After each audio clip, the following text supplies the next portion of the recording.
그것을 알려드림. 클릭해주셔서 감사합니다. 오늘은 요즘 SNS에서 핫한 버추얼 인플루언서에 대해 알려드리겠습니다. 참고로 버추얼 인플루언서 발표를 맡은 16학번 양석헌입니다. 목소리는 내 부캐. 2020년 12월 30일 대한민국을 뒤흔든 한 명의 인플루언서. 겉보기에는 20대 여성과 같은 평범한 일상들을 공유하며 댓글로 사람들과 소통을 하던 인플루언서 로지. 로지는 12월 30일 한 장의 사진과 함께 자신이 가상 인플루언서, 즉 실제 존재하지 않는 사람이라고 밝혔습니다. 로지뿐만 아니라 버추얼 유튜버 루이, 일본의 이마 등 2020년부터 해외부터 국내까지 버추얼 인플루언서가 지속해서 등장하고 있습니다. 이러한 버추얼 인플루언서 도대체 뭐길래 기업이 주목하고 사람들은 열광하는 것일까요? 버추얼 인플루언서는 가상의 디지털 인물로 SNS에서 막강한 영향력을 행사하는 가상의 인플루언서입니다. 기술적인 측면에서는 디지털 휴먼이라고 불리우지만 현재 한국에서는 이러한 디지털 휴먼 기술을 소셜 미디어에서 인플루언서의 영향력이 거대해진 시점을 활용하여 버추얼 인플루언서로 활용하고 있는 추세입니다. 버추얼 인플루언서, 디지털 휴먼은 3D 모델링 기술과 딥러닝, 인공지능 기술의 융합이라고 볼 수 있습니다. 실제 사람과 비슷하게 작업하기 위해 딥러닝 기술을 접목시켜 3D 모델링을 통해 가상의 인플루언서가 탄생했습니다. 오늘날 방대한 데이터와 기술의 발전을 통해 가상의 인간을 탄생시켰지만 현재에도 비용과 시간적인 투자의 한계를 느껴 대부분 기업들은 얼굴만 3D 모델링하며 몸과 옷은 실제 모델, 브랜드를 사용하고 있는 추세입니다. 이러한 버추얼 인플루언서는 결국 가상이며 실존하지 않는 사람이지만 왜 유독 MZ세대들에게만 인기를 끌고 주목되어지는 걸까요? 총 4가지 측면에서 살펴볼 수 있습니다. 첫 번째로 기업이 3D 모델링을 하여 제작된 버추얼 인플루언서가 얼굴이 MZ세대가 좋아하는 호감형 얼굴들로 딥러닝 기술을 통해 분석, 학습하여 만들어낸 얼굴이라는 점입니다. 두 번째로 디지털 세상을 경험한 세대에게 기성세대와 다르게 가상에 주목하는 것이 아닌 인플루언서에 주목하며 받아들입니다. 세 번째와 네 번째로 소셜미디어 마케팅의 장점인 쌍방향 커뮤니케이션, 즉 사람들과 소통한다는 점에서 일반 인플루언서와 똑같이 여기며 그들이 실존하지 않기에 더욱더 매력을 느낍니다. 이러한 버추얼 인플루언서의 종류에 대해 살펴보면 다음과 같습니다. 버추얼 휴먼, 버추얼 부캐, 버추얼 유튜버로 다양하게 불리우지만 모두 통용된 개념으로는 가상의 휴먼, 버추얼 휴먼의 본래의 개념입니다. 딥러닝 기술의 활용 범위에 따라 이름만 사용 범위에 맞춰 사용한다고 볼 수 있습니다. 이러한 버추얼 인플루언서는 해외 릴 마클라, 슈드 등이 명품 브랜드 패션계 마케팅 선두자로 자리 잡았으며 이를 벤치마킹하고 한국에서는 소셜 미디어와 광고 쪽으로 인플루언서 개념에서 많이 사용되고 있습니다. 버추얼 인플루언서의 시장이 계속해서 커지고 있고 기업 측면에서 버추얼 인플루언서에 투자하는 비용이 커지는 이유는 총 5가지 측면에서 살펴볼 수 있습니다. 저렴한 비용, 잠재 고객, 콘텐츠의 다양화, AI 기술 접목, 높은 사업적 잠재력으로 확인할 수 있습니다. 이에 대해 자세히 살펴보면 버추얼 인플루언서의 장점은 기업적 측면, 사용자 측면, 소비자 측면에서 살펴볼 수 있습니다.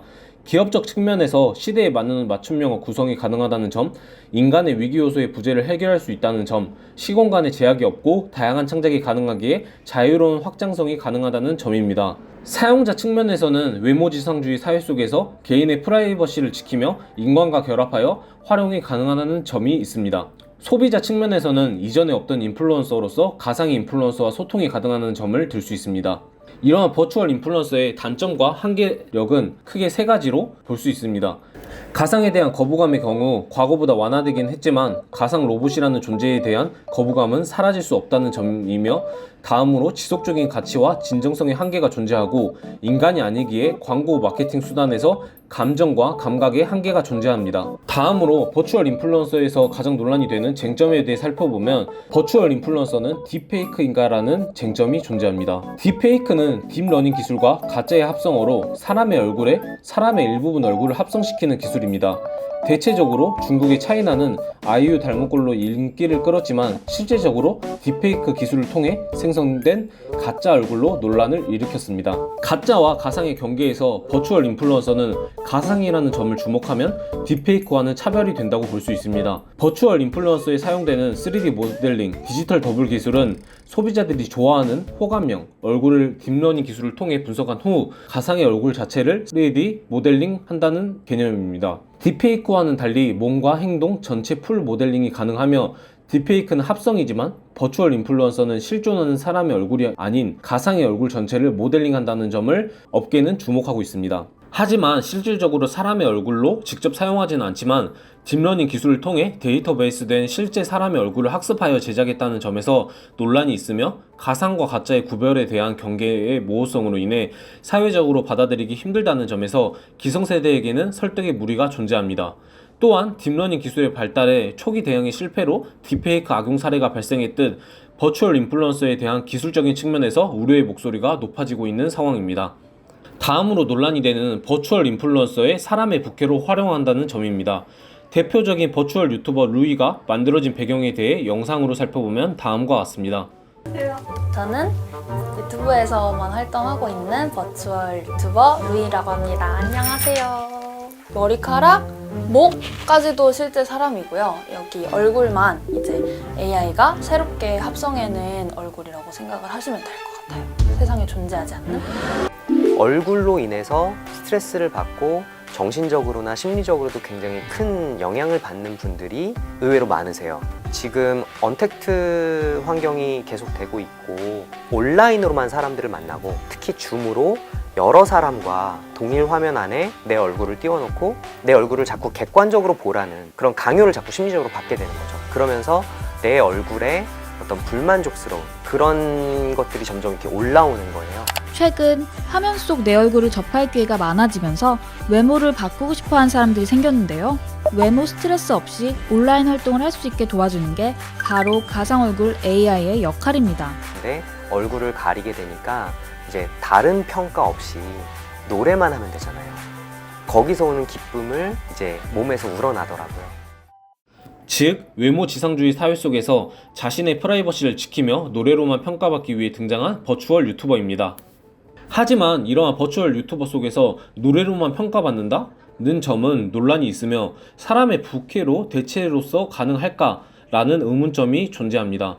또한 실제 사람과 융합하여 좋은 취지로 발전된 버추얼 인플루언서이지만 사회적 분위기는 아직 그렇지 못한 상황입니다. 이러한 버추얼 산업의 일부분인 버추얼 인플루언서가 발전되고 버추얼 산업이 발전되기 위해서는 일부분 활용이 아닌 산업 전체적인 활용이 필요합니다. 현재는 평면적인 공간, 미디어 공간에서만 움직이지만 4차 산업혁명 기술, 메타버스, 사물 인터넷, 가상현실 등과 융합하여 산업의 새로운 지표를 제시할 것이라고 생각됩니다. 로제의 제작사 사이더스 스튜디오 X 백승엽 대표는 각각 별도로 움직이는 것이 아닌 버추얼 휴먼, 메타버스, 가상화폐의 활용이 이루어지는 산업이 미래의 핵심 산업으로 버추얼 휴먼이 메타버스 공간에서 가상화폐를 통해 가상경제 활성화 여부에 주목해야 한다고 제시하였습니다. 버추얼 인플루언서에 대해 조사하며 느낀 점은 광고 마케팅 측면에서 버추얼 인플루언서라고 불리우지만 전체적인 사회와 미래에 주목하기 위해서는 인플루언서에 한정지어서 생각하는 것이 아닌 버추얼 자체에 주목해야 한다고 생각됩니다. 버추얼 인플루언서이기에 현재 소셜미디어, 인플루언서적인 측면에서만 활용되지만 차후 버추얼 산업과 연계하여 광고 산업의 새로운 지표를 제시하며 우리의 일상에 큰 변화를 일으킬 수 있는 산업으로 발전될 수 있다는 점에서 이상으로 발표 마치겠습니다. 감사합니다.